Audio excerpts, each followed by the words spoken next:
Obrigada por sua companhia. O TH Entrevista dessa semana traz como tema a importância das vistorias dos imóveis nesse período de chuva. Para conversar um pouco mais sobre o assunto, converso agora com o docente e engenheiro Eduardo Tenório. Seja bem-vindo e obrigado por aceitar nosso convite. Obrigado pelo convite. Olá, bom dia a todos. Então, Eduardo, junho começou com muita chuva, não é? Qual a importância das vistorias, né, nos imóveis, na estrutura como um todo? Olha, a gente está brincando na construção civil que São Pedro não quer que a gente trabalhe em junho, porque está chovendo muito, muito mesmo. Vistorias, normalmente a gente só se lembra de fazer agora, quando começa a aparecer infiltração no canto da janela, aquele forro de gesso que começa a mofar um pouco, mas o correto seria que essas vistorias tivessem sido feitas antes, tá? Mas não de forma preventiva agora, mas já de forma a corrigir os problemas. O mais adequado é chamar um profissional habilitado, tá? Um engenheiro civil com seu devido registro no CREA, para proceder com essas vistorias.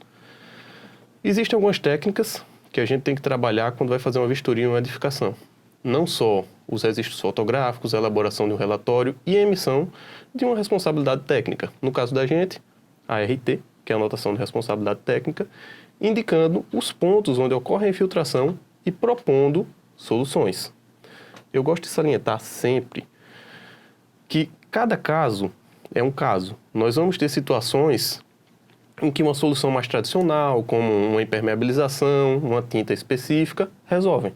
Nós vamos ter situações em que vai ser necessário fazer uma intervenção maior. Por exemplo, construir um toldo ou até colocar o que a gente chama de molduras nas janelas, né? Os principais pontos que a gente tem problema de filtração nesse tempo são janelas, principalmente em prédios, né?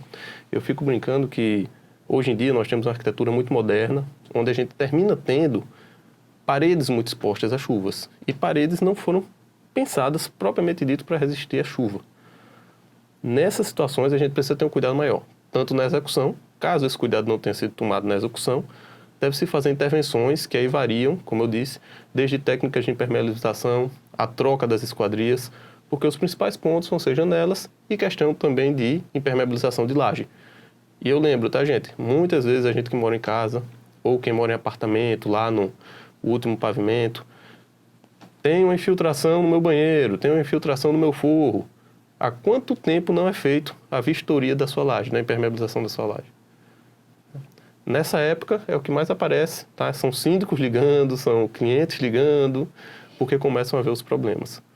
Laje impermeabilizada, pessoal, exige um cuidado de manutenção maior do que um telhado convencional. É bom a gente ficar sempre observando esses detalhes. Esses são os mais importantes, assim, que causam mais danos, mais prejuízos financeiros e dor de cabeça e estresse? Sim, eu diria que prejuízo financeiro, sem sombra de dúvida, laje e aberturas em geral, né? Portas e janelas. Entretanto, existe um outro problema de infiltração, que esse ocorre em menor escala, que é a infiltração capilar, quando o lençol freático, durante as chuvas, é natural que o lençol freático se torne mais raso, tá? Só tentando exemplificar aqui, você tem um nível do solo, o lençol freático está lá embaixo no verão, começou a chover, ele sobe. A água, ela sobe por capilaridade, né? Se quiserem fazer um experimentozinho em casa, bota um copo com água, bota um pouquinho de papel higiênico, que você vai ver que ela começa a subir. É algo semelhante que ocorre com o solo e com a parede. E aí a gente começa a ter infiltração na parede. Esse é um problema mais difícil de resolver. Se a casa foi adequadamente construída, teve o devido processo de impermeabilização, temos uma grande chance que isso não ocorra, né? Mas eu gosto de lembrar sempre que engenharia, assim como medicina e como a maior parte das nossas ciências, ela é uma ciência probabilística. Então eu não posso lhe garantir 100% que não vai ocorrer. Mas existe uma chance muito boa de que não ocorra se foi uma edificação feita com a boa técnica. Agora, para resolver esse problema, é um pouco mais oneroso até do que os pontos de infiltração em fachadas, pontos de infiltração em janela e em laje, porque a gente vai ter que intervir na base da tua edificação. E esse problema me chama a atenção por um fato que eu, pessoalmente, eu sou alérgico, eu tenho rinite alérgica, e nessa situação começa a surgir mofo. Para gente que tem rinite, isso é horrível. Tá? Pode até ser que o custo financeiro você consegue fazer um paliativo, removendo ali aquela camada, inserindo uma pintura de melhor qualidade, mas o mofo permanece. E isso, para quem é alérgico, é horrível. É necessário um tratamento ainda mais elaborado, um cuidado ainda maior por parte do responsável técnico que vai fazer esse serviço. Então, é o que eu sempre digo para todo mundo.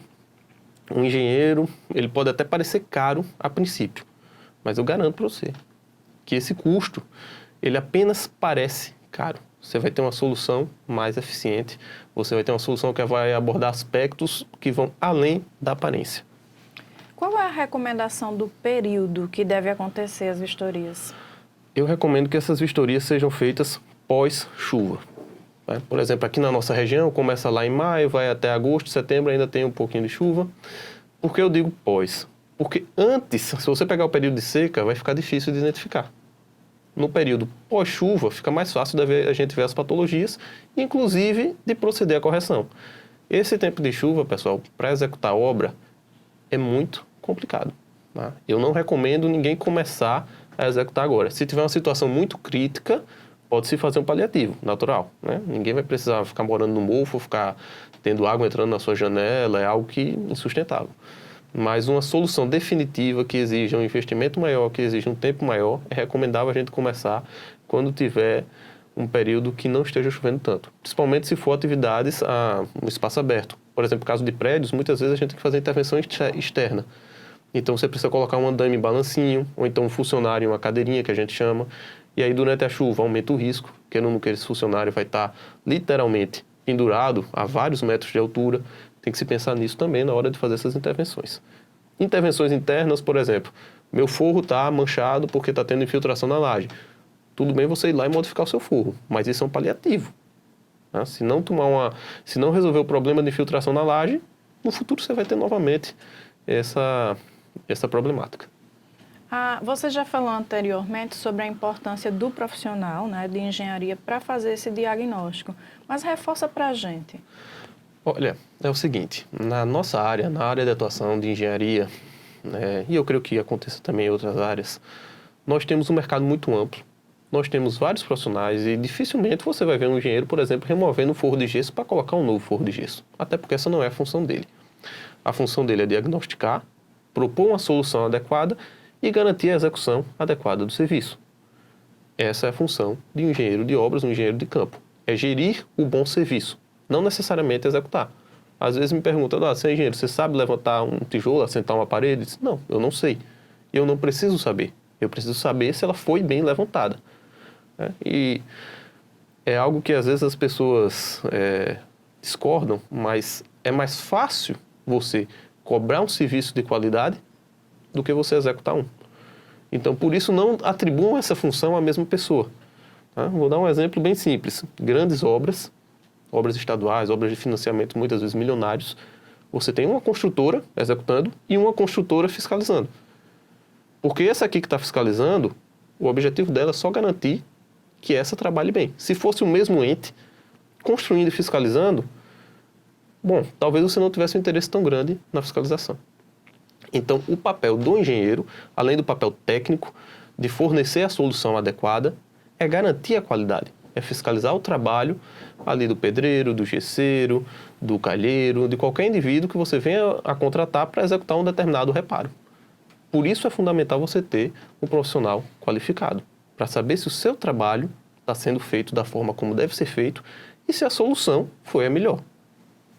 Ok, Eduardo, muito obrigada pela atenção, Disponha. pelas informações e até uma próxima oportunidade. Até.